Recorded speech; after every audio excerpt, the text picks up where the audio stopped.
Hi everyone, welcome back to our channel Code for Tech Solutions. Today in this video we will see how to install OpenJDK with version JDK 24.0.1 on Windows 11 operating system.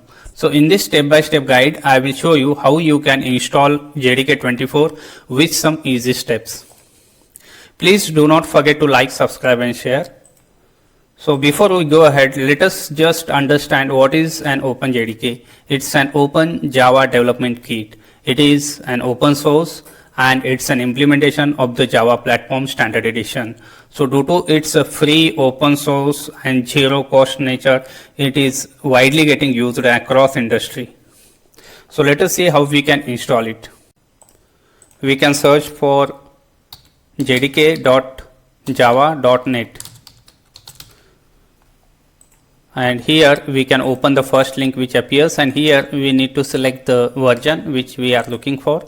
So this is the 24 version, which is the latest one as of now, and these are the builds, so you can see, and here you can come down. As per the operating system, it is showing various builds.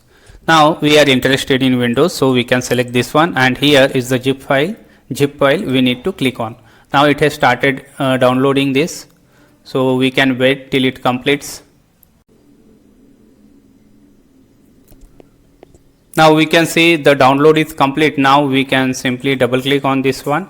It will take us to the folder where it is exactly installed. Now this is the zip file. Now can we use directly this zip file? No. So basically this is like we need to follow some practice. Like if you check, this is the SHA 256. If we click, so this is some SHA checksum which will act as a digital fingerprint for the file which we have downloaded.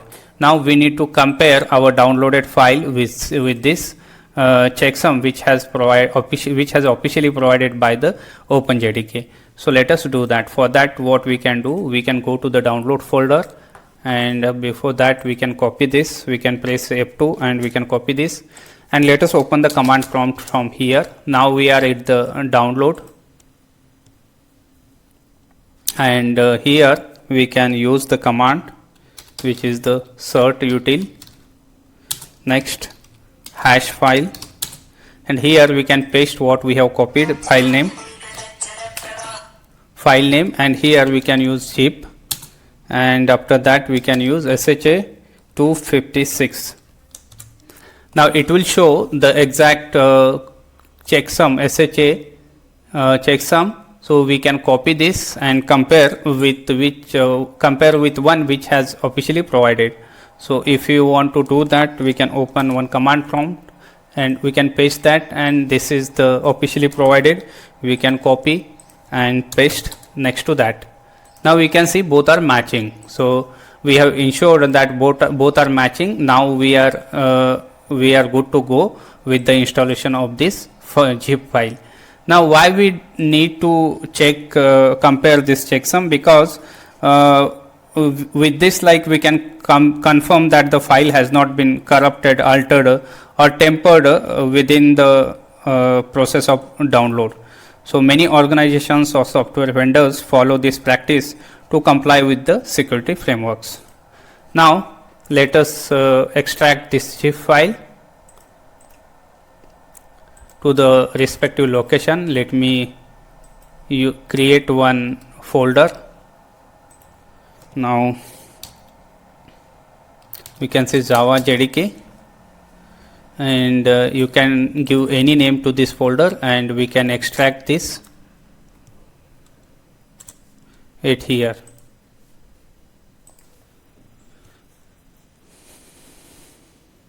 Now we can see we have this JDK 24 folder. Now we can copy this. Now let us go to command prompt first and check what version it is showing.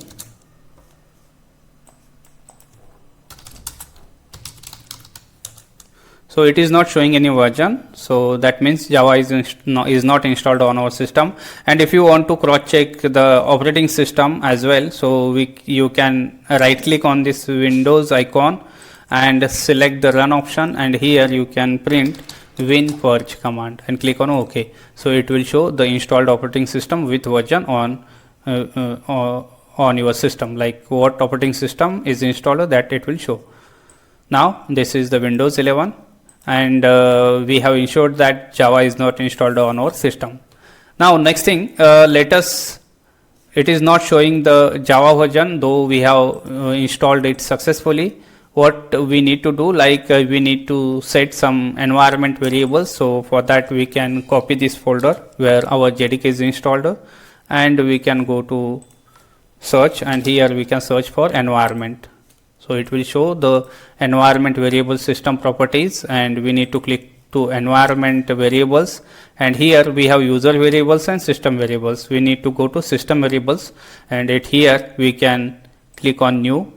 Here we need to create one Java space home, and here we need to give that exact path where we have installed our JDK. So this is the folder base location of this Java wherein our JDK is installed. So we can click on OK. So we have set Java home. Next thing we need to do, we need to make an entry inside this path variable. So we can click on new, and here we can set, first we need to go to Java home where our JDK is installed, and inside that we need to give the folder name bean, and we can click on OK. So what we have done, we have first created one Java home. This is the location where our JDK is physically installed, and this is the path where we have given the bean folder inside our Java JDK folder. Now why we need to give the path till bean folder? So let me tell you. So here if we open the Java JDK, so this is the Java JDK, and if you open the bean folder, here we have everything what it needs to run the Java program. Like this is the Java compiler which will compile our Java file into the Java class file, and this is the Java interpreter which will run our Java class file, and we can see our running Java program with this Java compiler and Java interpreter. So that's why we have set our environment variable till bean folder. Now let us once again go back to the command prompt and check the Java version. So let me open the command prompt once again, new command prompt, and from here we can use Java-version. Now it is showing the correct OpenJDK version, which is 24.0.1. That means it is successfully installed, and we have set up our environment variables with as expected.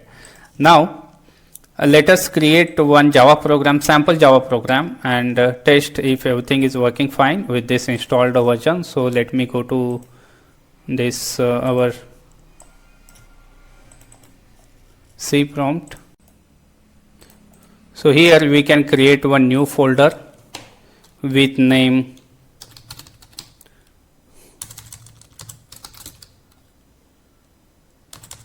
we can say new tutorial, and inside that we can create one file, text file with name welcome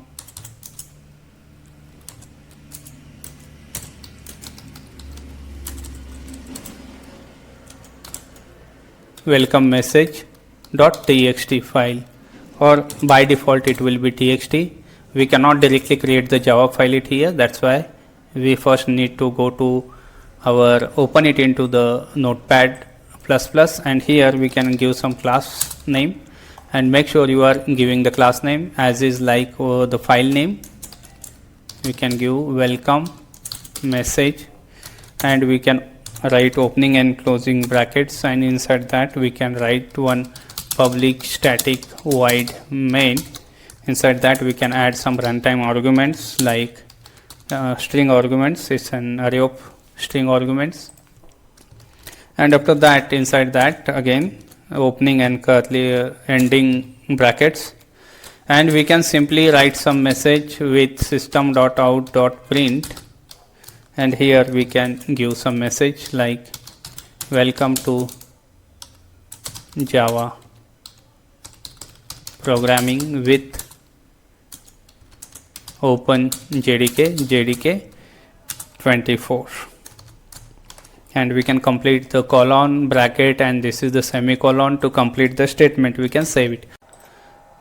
Now what is this Java file is all about? Like, this is the welcome message, the class name is same as the file name. This is the public accessifier.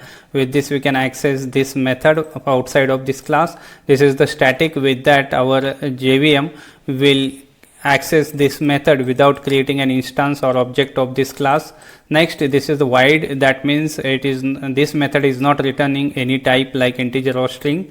Main is the starting point for any Java program, so our JVM will look for this method to start the execution of the program. So if we have multiple lines inside this, it will start executing our program from this line, first line. These are some runtime argument we can pass if need be. So this is about the overall structure of our Java program, and this is the message it will print on post successful execution.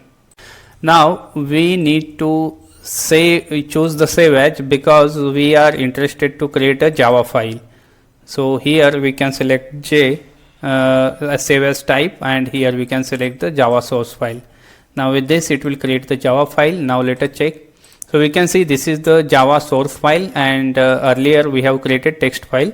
We can delete that, that is no more needed.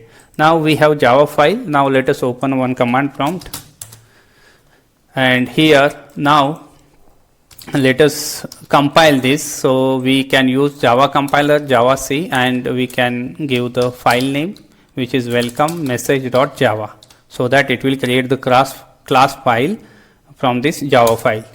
Yes, with this command we can see it has created successfully the class file which contain the binary code that can be executed by the Java or the Java virtual machine.